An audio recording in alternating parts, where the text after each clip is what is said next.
Well, happy Sunday and welcome to the Super Smash Bros. Ultimate North American Online Open May 2020. Jordan Kent here, and joining me, we've got two of the finest casters that you'll see for Super Smash Bros. Ultimate. First, let me introduce the president and founding member of the Corrin Fan Club, joining us from Miami, Florida, Vicky Kitty. Vicky, how you doing? I'm doing pretty good. Really excited to see the character diversity that we're going to be exposed to now going on to these online open events. And then also joining us from Maryland, where they know all about crab cakes, football, and Smash Brothers Ultimate as well too. We've got my good friend here, Coney. Coney, I've never asked you before. Who's your main?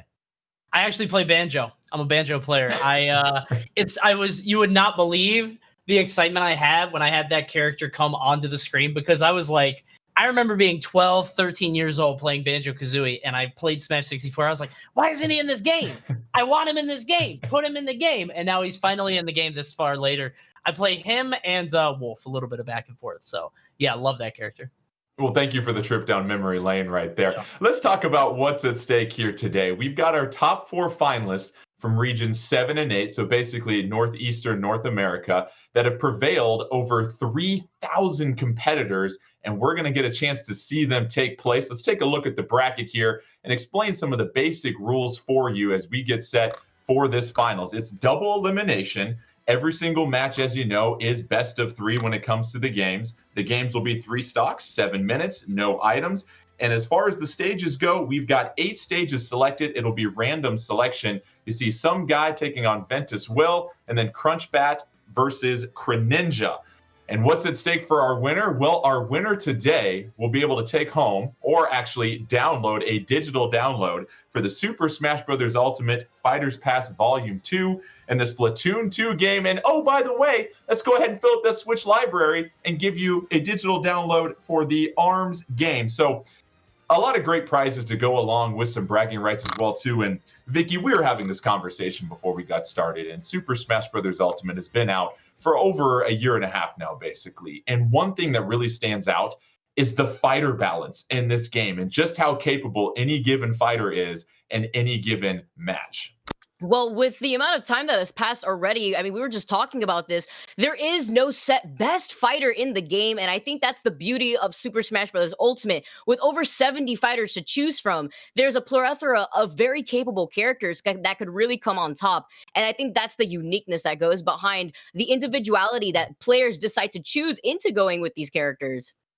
And Coney, you've called some top level matches. And I want to ask you, what separates these high level players from, say, someone like myself that's getting together with my buddies and some pizza and I'm just trying to cheese some Falcon punches for a couple hours? All of it comes down to resource management, I think. So what you'll find in a lot of sort of low to mid-level play are people who don't really manage their resources correctly, and they're not really thinking about it, right? You know, you're just trying to play a stock in between some bites of pizza or something, pour yourself some soda, something like that. But the issue is when you play at the top level, you're going to be playing against people that won't let you jump whenever you want. They won't let you get back onto the stage. If you're hanging on the ledge, you're not getting back on. So there are a lot of instances where you're just going to take 20, 30, 40, 50%, if not just losing your stock outright because you made one mistake. And at the top level of play, you just see just brutal punishes on the most innocuous errors that people make. So it's going to be really exciting seeing how the players play today. All right, I will write that down. Manage resources from jump. Coney. Don't Got jump. the note. Don't jump. Never All right, jump. well, let's go ahead and get started. It looks like we're ready to go for our first match, and we've got Ventus Will choosing Ness, rode all the way through the round of 32 with Ness unscathed, taking on some guy as Pichu. And Vicky, early on, what do you make about this matchup?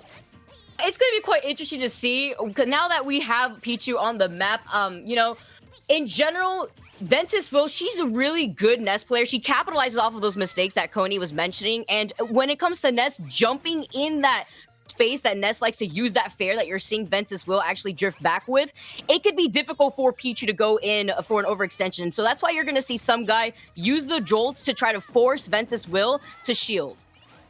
And Coney, you mentioned manage resources. Pichu going to take damage on a good amount of their attacks. And so you've got to be really careful as we see the first KO already. Some guy getting out to an early lead.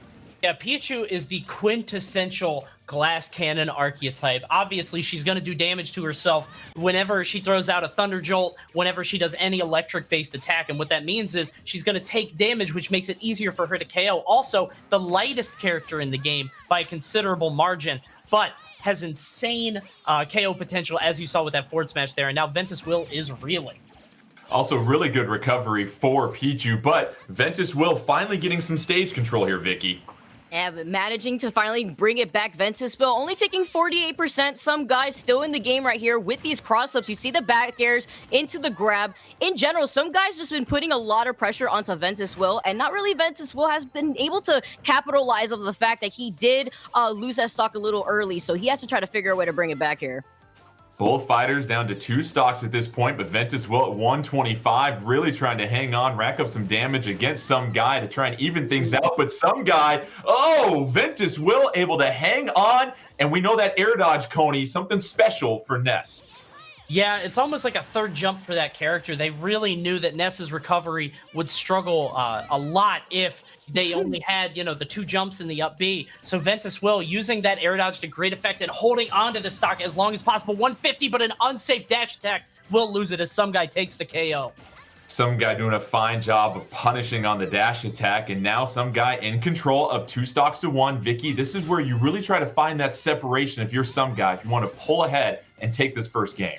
Absolutely, but it's going to be difficult with that back throw, which you're going to have to be very careful with. As Coney mentioned, Pichu is that glass cannon character, being the lightest in the game, and just like that, that lead slowly slipped away from some guy, as Ventus Will only at 16%. Now this is a very even game here, Jordan. That's a really good point you bring up. Ventus Will battling back, able to even things out with that quick KO on the final stock. And now it's all about some guy clearly living in the advantage state right now. Ventus Will looking for a way to land back on the stage safely. And this is where, if you're Ventus Will, you cannot afford an error here, Coney. Yeah, I think Ventus Will really needs to try to hold center stage, sit under the platform. It seems like whenever she's getting caught at the ledge, some guy is extending his advantage as much as possible, hitting her again and again off stage. We're going to see the up throw into the Thunder. No, some guy going for the read, but can't land the forward smash, and this is going down to the wire. Ventus Will is going to have to play so careful here.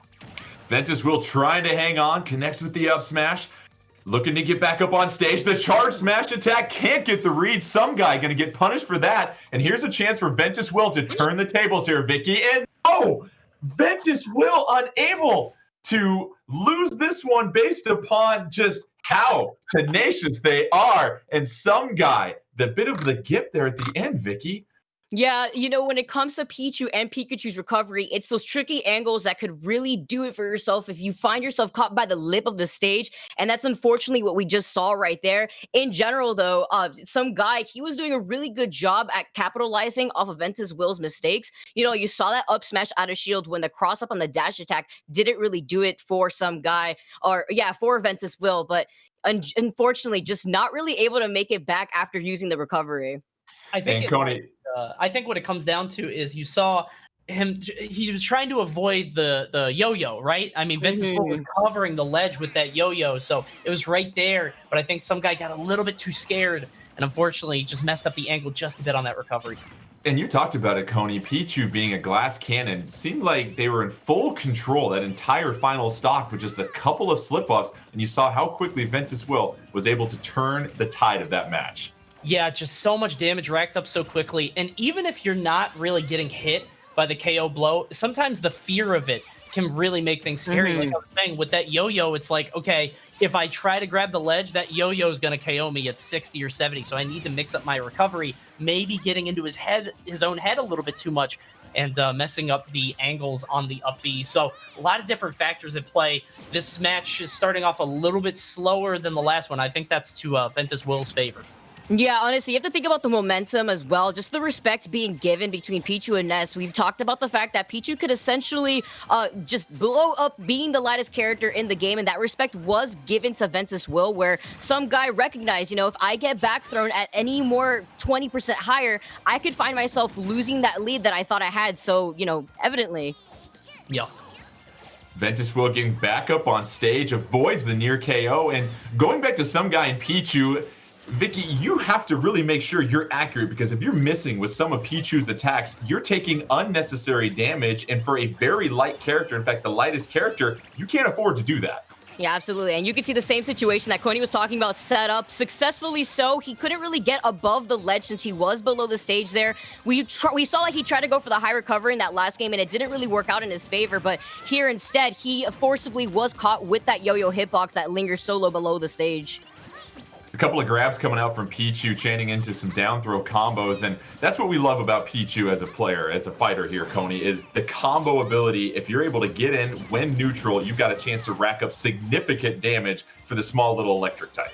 Yeah, the character is just, this fighter is like a blender, just constantly hitting you over and over. Once you get hit by one up air, you're just in the vortex, you're getting schmixed up, and there's just no way down. And some guy is just using that to great effect. But Vent as well with an excellent side magnet and a reversal of fortune there, as some guy already up to 73. That's the price you pay, though. I mean, you're playing a character who can get insane combos, crazy damage, but as soon as you're sort of locked out of the game, as Ventus Will is doing, it can be really tough to get back. We see some guy referring to that down throw up air that has been the bread and butter in the second stock, but Ventus Will doing a great job, Vicky, of being able to hit the small hurt box for some guy in Pichu, because that's pretty tricky to overcome when you're taking on this fighter. Yeah, although, you know, Ness also being a short character himself, of course, not as short as Pichu, but in general, still managing to capitalize off of some guy jumping into Ventus Will's space, being able to shut him down with the fares. But the short lead that Ventus Will did have, she's slowly having it slip away, as some guy is still managing to make the comeback with this back air, now sending Ventus Will off stage. Ooh. Oh, the ledge trapping ability of some guy, as Ventus Twill trying to get back up on stage, and that is just a beautiful read right there, Cody. Yeah, that was just beautiful covering. I mean, the ledge covering was beyond belief there. You could see him just trying to stop Ventus Will from getting back. Ventus Will looking a little shook back and forth, trying to hit that tech over and over, hitting the air dodge off stage, but eventually some guy was able to take that stock. Some guy up 2-1 on the stock advantage, but Pichu at 134. All you have to do is sneeze, and that'll be a KO at that point. Ventus Will trying to hang on, has the 1-0 lead. A comeback here would win the match. Some guy trying to force a game 3. And some guy doing a great job here, Vicky, of hanging on even with that high percentage. Yeah, playing extremely safe, especially with the ledge play that he's been able to capitalize with the forward tilt too, catching him by the ledge. Now just kind of focusing on figuring out a way to get into the opening here, not trying to overextend. You can see the slow pacement just coming in from some guy. That back air isn't going to do it, but especially putting in that pressure that Ventus Will does not want to be in at 100%. And will this be the KO? It is, and some guy battles back to tie things up 1-1. And this is one of those things we were talking about prior to this, Coney. Everyone that made it to these finals steamrolled through the round of 32. In fact, there was only one game drop. These 4 players want to combine 32-1 in the round of 32. So now you're going to have to face a little adversity. When you get to that competitive mindset, how do you handle when things don't go your way? That'll show us a lot as we make our way through these finals. Yeah, you were asking before what sort of can separate, you know, the mid-level play to the high-level play, and so much of it is that mentality, taking the loss on the chin and just not letting it affect you, not letting it rattle you, realizing where there are areas for improvement. They're on the same stage again here on Pokemon Stadium 2, so Ventus Will doesn't have to worry too much about the stage changing things, but this is a best of 3, so this is going to be her last chance to put her foot in this game. We'll see if she can do it. I think the main thing she has to do, though, is get off the ledge. Some guy is doing an excellent job of just racking up so much damage on the sides of the stage. Ventus Will needs to stay in that little Pokeball in the center. Yeah, it's such a good point about Ness here, Vicky. Very difficult to get out of that disadvantaged state and recover, because you have a bit of an unorthodox recover, having to use that air dodge most of the time to quickly get back on the ledge. And we've seen some guy just really read Ventus Will as a book so far. Yeah, he honestly, some guys just been capitalizing over the fact that Ventus Will has not been able to land whatsoever. You know, Ness having that big noggin also prevents him from being able to land safely. Once he's in the air and he's above you, it could be a little tricky to try to land safely against a character as fast as Pichu.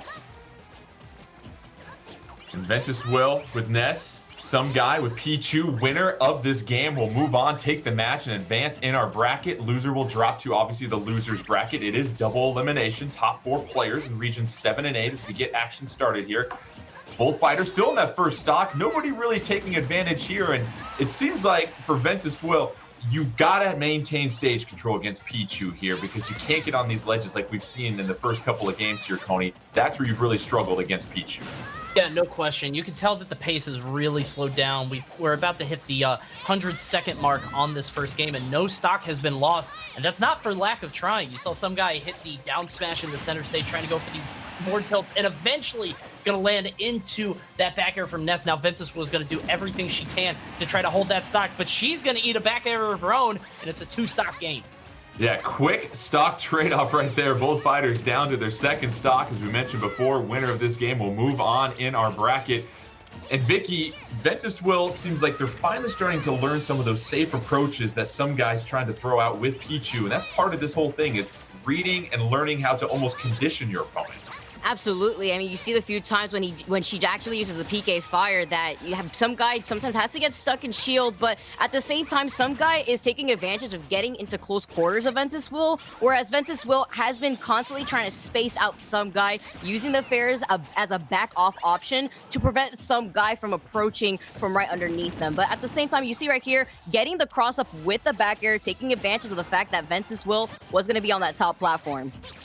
And it seems like, Coney, both fighters are really spacing each other out a little bit more than what we saw in the last couple of games. You're not seeing a ton of jabs leading into combos, and just as I say that, some guy able to send Ventus Will flying off the side of the stage, some guy barely able to recover, gets back onto the middle of the stage.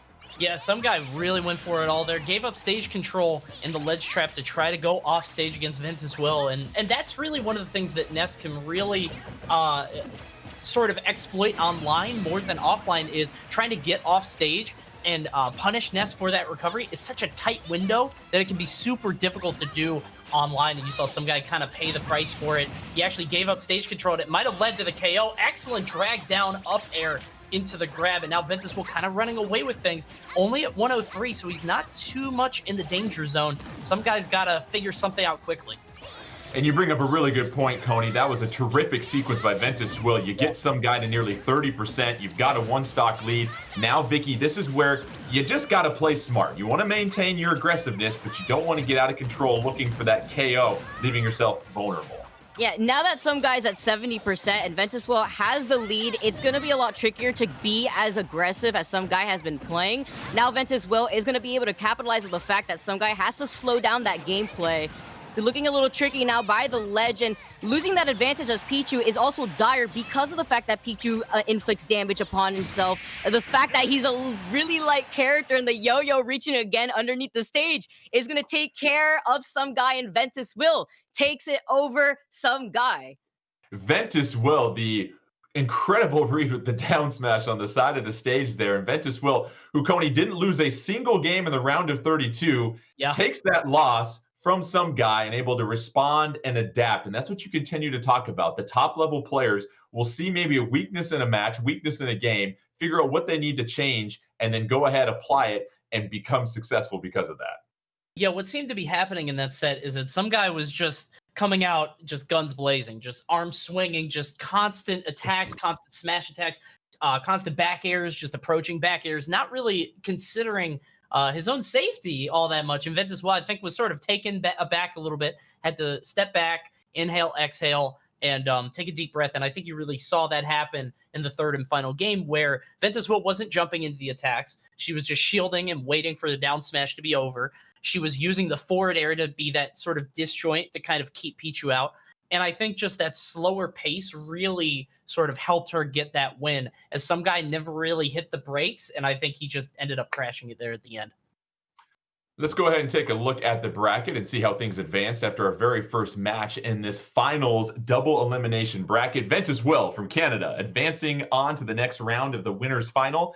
Some guy will head down to the losers semifinal, which brings up our next matchup, Crunchbat taking on Greninja. And this is going to be an exciting matchup here because, Vicky, we saw Greninja primarily use Cloud all through the round of 32. However, did make a switch to Joker when they faced an Inkling character. And then Crunchbat, as we know, has been just a very solid Mewtwo player. And so, once again, the fighter diversity, you have to know about the fighter you main, obviously, but then also knowing the different matchups, and a lot of studying and preparation goes into preparing for your next match. And Cry Ninja has gotten all that experience too. Just seeing that Cry Ninja is mostly a Wi-Fi warrior, so they have that experience in the pocket where they're able to utilize Cloud's utility, where Cloud isn't as easily gimbable online when it comes to fighting in these Wi-Fi matches than offline. So he's gonna be able to capitalize off of that when it comes into fighting against a character like Mewtwo, where Mewtwo's tail is a hurt box, and Mewtwo, not the heaviest character in the world, actually one of the lightest. So it's gonna be pretty dire when it comes to Mewtwo also landing against a character like Cloud when he has stage advantage and that really big Buster Sword. All right, let's get you set for the next winners bracket match here as we get set to figure out who our grand final winner will be here eventually. Don't forget, the winner of this entire double elimination round will get a digital download code for the Super Smash Bros. Ultimate Fighters Pass Volume 2, the Splatoon 2 game, and ARMS game. Let's see who we have here between Crunchbat and Greninja. And, Vicky bringing up a good point here, Coney. Yes, you've got your hitboxes as a character, and some are disjointed, some are short. But then the hurt boxes are different. You have to factor in weight and size. And Mewtwo with that tail, that's like getting your carry-on baggage swiped in the airport and taking damage for it.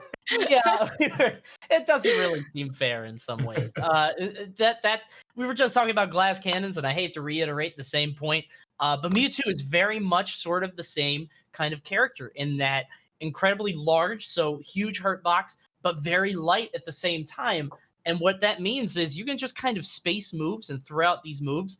And if Mewtwo gets clipped by them, whereas one character taking 12, 13%, that might be, maybe a 10th or a 13th, a 15th of their stock. For Mewtwo, it's like a fifth, like it's a way bigger punish. So you have to be a lot more careful with Mewtwo. And with that tail, man, just getting nicked by that tail. If you get grabbed that way, if you get hit that way, especially if you're fighting Cloud, or a character like that, it can be very difficult because that character just wants to throw out hitboxes to sort of space you out, and there's no way in on that if you're playing a huge character like Mewtwo. It's going to take some crafty play here from Crunchbat, I think.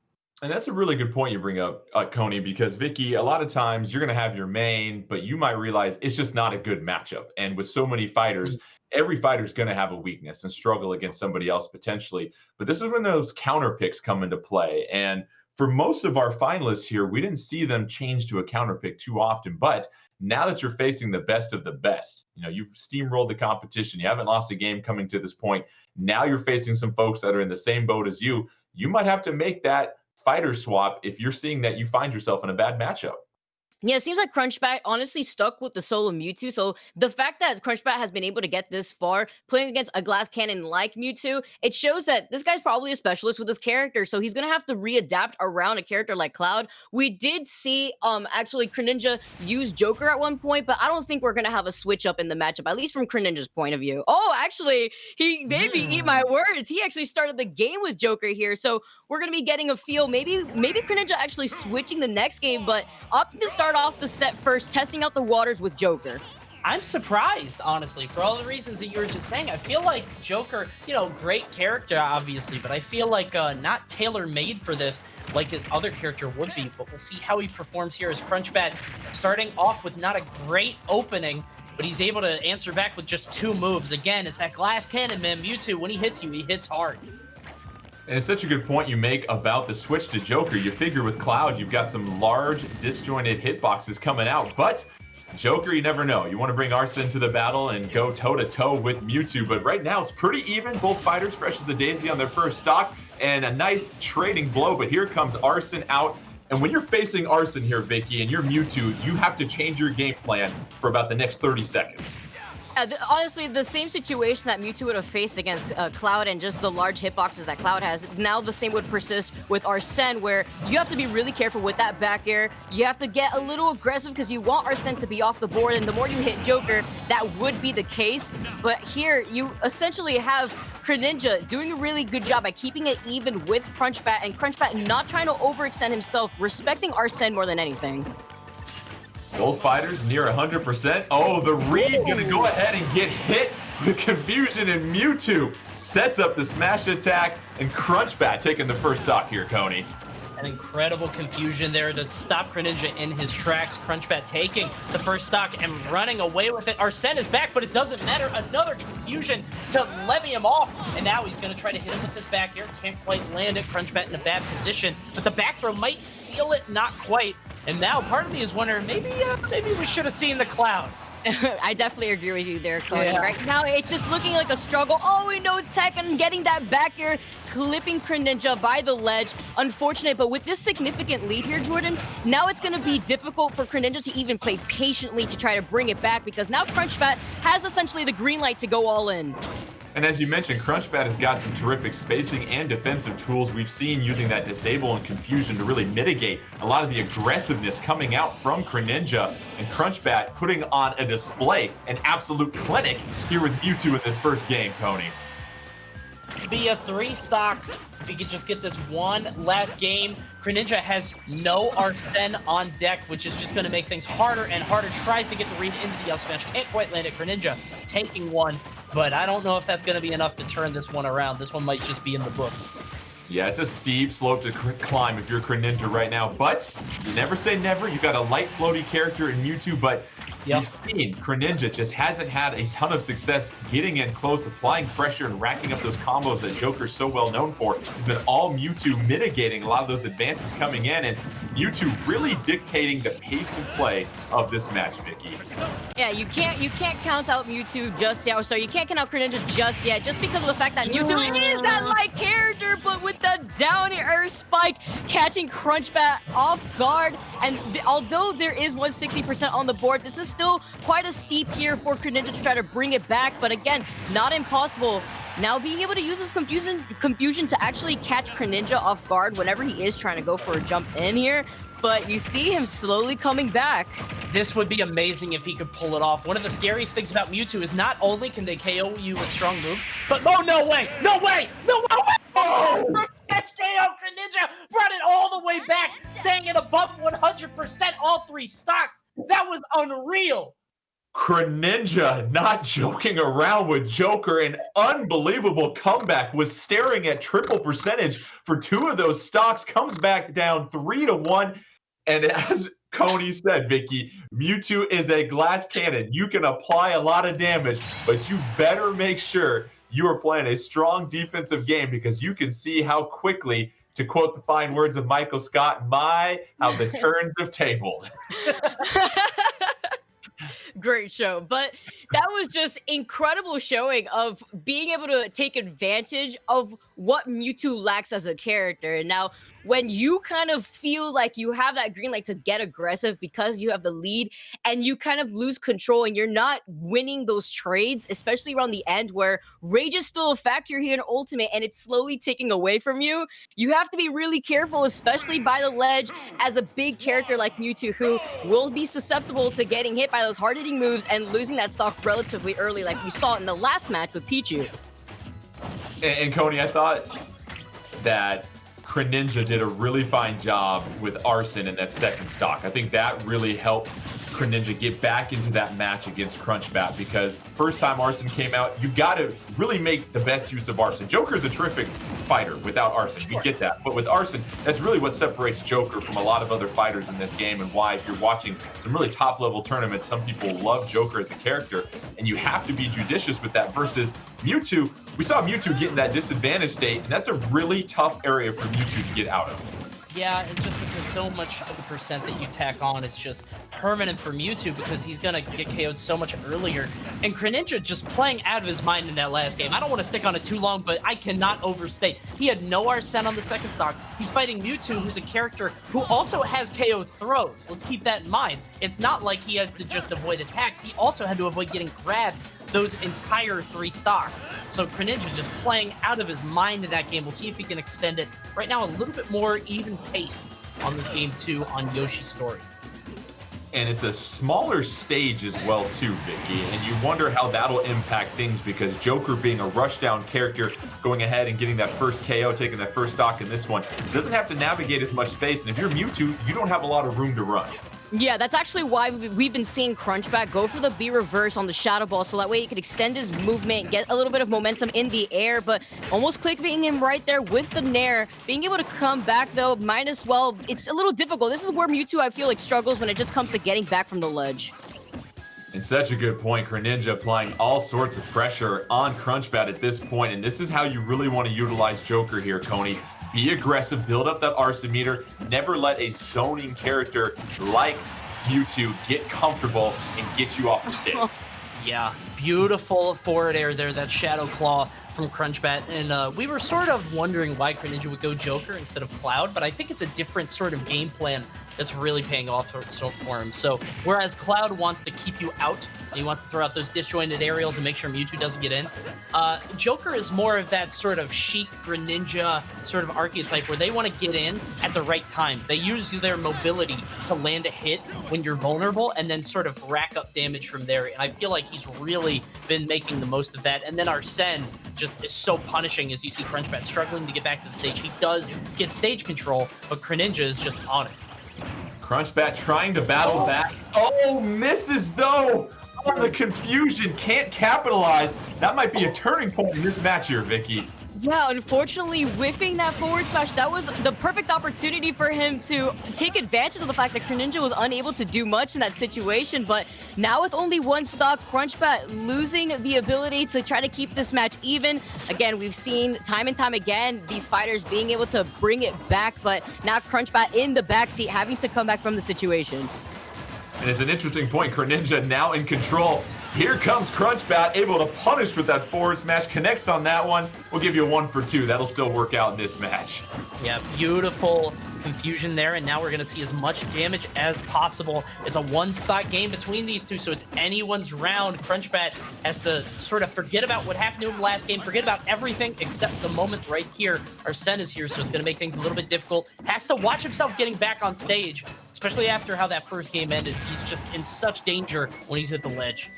And what we see here, Vicky, is Crunchbat really utilizing shield off stage, and that will do it. Greninja, after battling back in the very first game, full control in the second game, doesn't give Crunchbat the chance to create a comeback, and it will be Greninja moving on, going with Joker versus Cloud. And Coney, I thought you brought up some really good points. The fact that instead of using those disjointed aerials with Cloud, you're going to find your opportunities to rush in when you're playing as Joker, and you really have to, once again, resource manage it, manage Arsene, and we saw really Greninja have a much more manageable game, that second game, and really be effective against Mewtwo, and Mewtwo trying to use a lot of those confusions and disables to slow things down.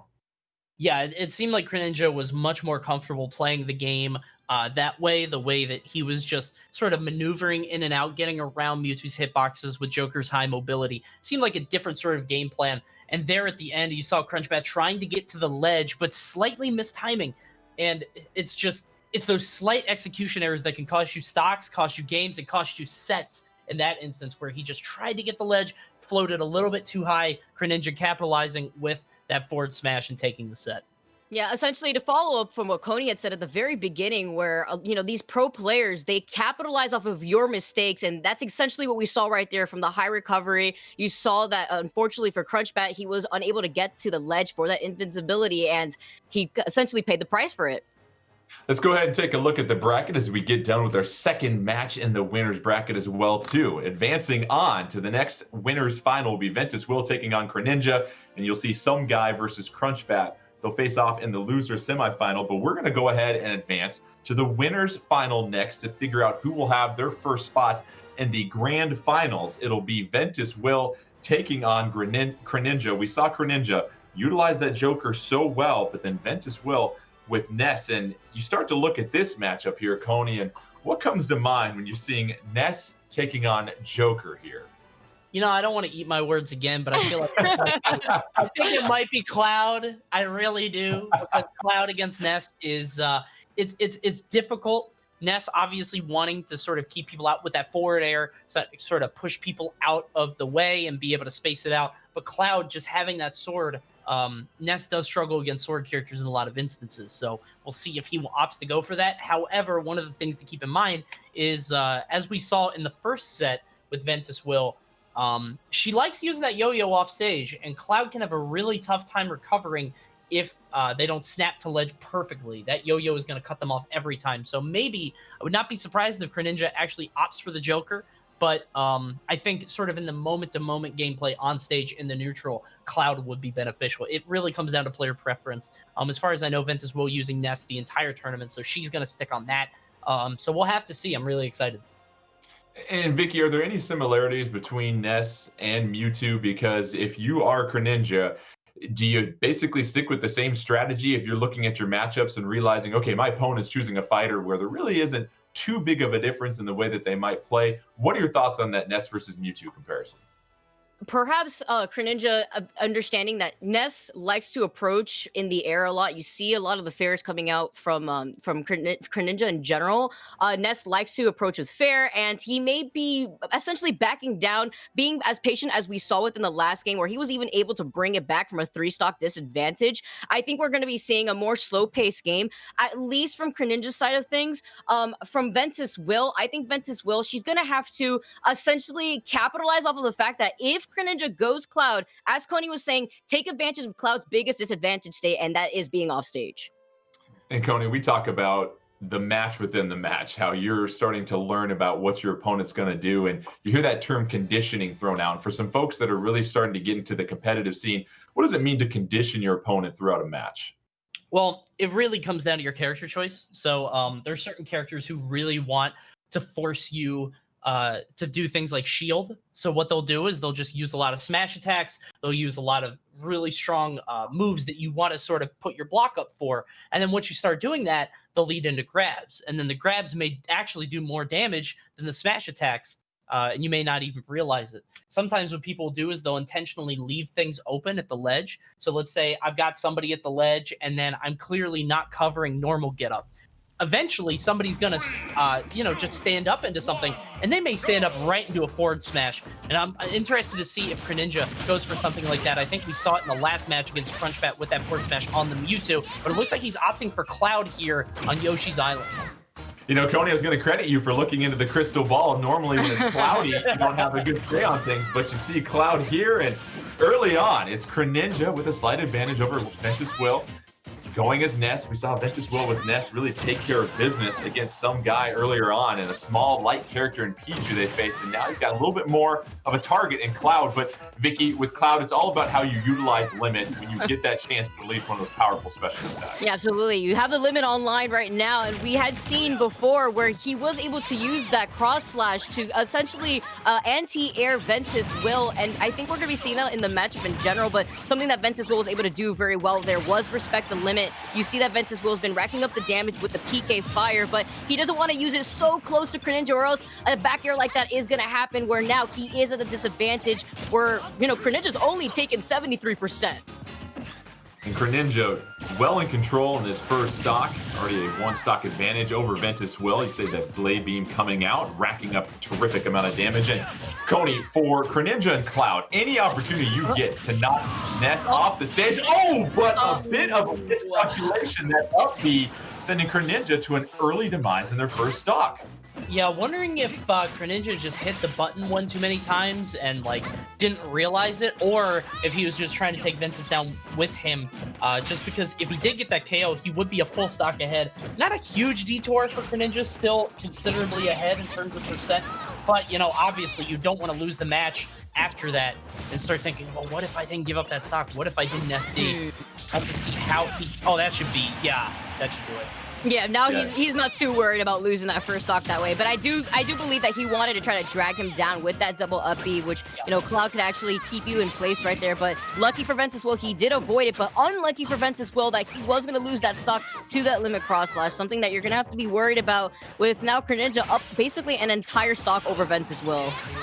Greninja in full control in this matchup. Just so much range on those disjointed hitboxes and aerials coming out from Cloud. Here comes another limit. Cross slash off stage, trying to gather Ness. And how about that? Greninja didn't need to use the down air there, Coney, but he does.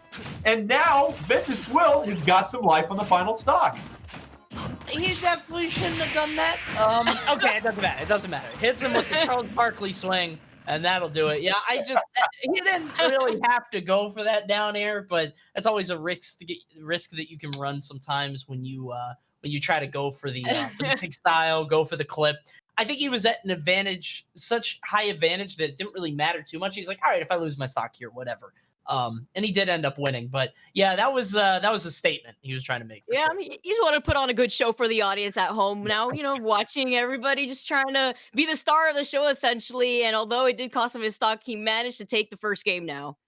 Yeah, it'll be really interesting to see if Ventus will stick with Ness because we saw there, Vicky, Ness had a really difficult time trying to get within that range of that Buster Sword for Cloud. And so we'll see what happens. No, sticking with Ness.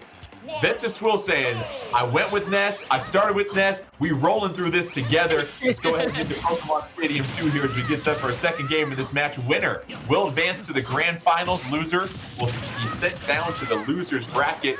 And already it's Greninja once again here, Coney, with those hitboxes outspacing Ness. But Ventus Twill finally trying to get a couple of connections here, but once again off stage.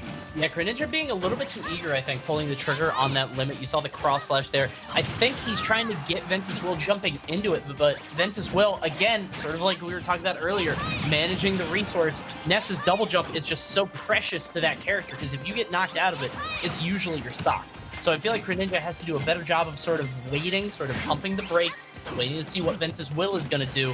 Meanwhile, Ventus Will wants to get Greninja off stage and get a yo-yo gimp, because I don't think we've seen a single one thus far.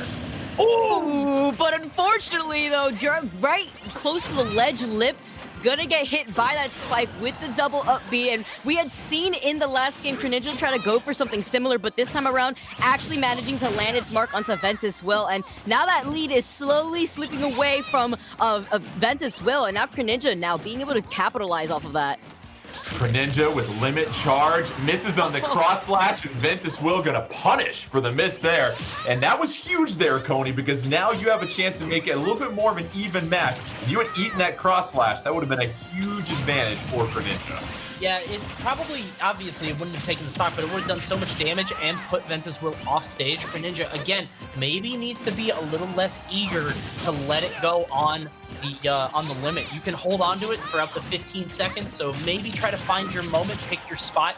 Some Cloud players, they'll opt to use it, right away, just to get it off the board and just to try to catch their opponent off guard, but may want to be a little bit more judicious about it. Let's see what happens here. We got the down throw, has the limit again. How is he going to use it? So he does catch his landing right there, and he's been doing that quite a lot, actually, against Ventus Will. Greninja now gonna hold on to these two stocks versus Ventus Will, and it's just difficult in general for Ventus Will to essentially jump into that Cloud space, the respect, and being able to utilize that side B. Now that cross slash being able to get a lot of damage on the board for Greninja, being able to get that back air. Trying to get that cross up in general, and it's looking a little grim here as, again, it's just difficult to get away from the large hitbox of the Buster Sword. It's such a good point. A couple of cross slashes in this stock have really created a separation for Greninja. There's the down air that Greninja was looking for in the first game there, Coney. Able to connect, and Greninja, no issues whatsoever against Ventus Will. Ventus Will, remind you, didn't lose a single game in the round of 32. But now gets sent down to the loser's bracket, and it's Greninja advancing to grand finals, putting on an absolute clinic with Cloud against Ventus Will and Ness. Yeah, brutal down air there. One of the things that we talked about earlier are the diversity of fighters, right? There are so many great fighters. It's very difficult to pick a best fighter in the game, which is sort of unique to Smash Ultimate as opposed to other games, because they all fulfill such different roles. There's very clearly sort of a bell curve of strength, but this level of play, it feels like it really comes down to the fighter choices. And when it comes to Ness against Cloud, I think the choice is pretty clear based on how those games went. Ventus Will just really struggled to get any kind of momentum, anything rolling there. And so with that, Greninja going to use that Cloud to great effect and move on to winners finals. Let's go ahead and take a look at the updated bracket after our last match there. And as we said before, winners final, Greninja advancing to the grand finals. Grand finals, yeah. Will take on whoever emerges out of the losers bracket. Ventus will, don't count them out. They've got a chance to maybe recalibrate, rethink their strategy. You figure if they move on and face Greninja again, it will be interesting to see if they decide to go with Ness once again. But we're going to take a quick little break here. And when we come back, we will start with our loser semifinal and figure out who will eventually emerge and face off against Greninja as we continue to finish our first round of finals, regions 7 and 8, in the Super Smash Bros. Ultimate North American Online Open, May 2020. We'll be right back after this short message.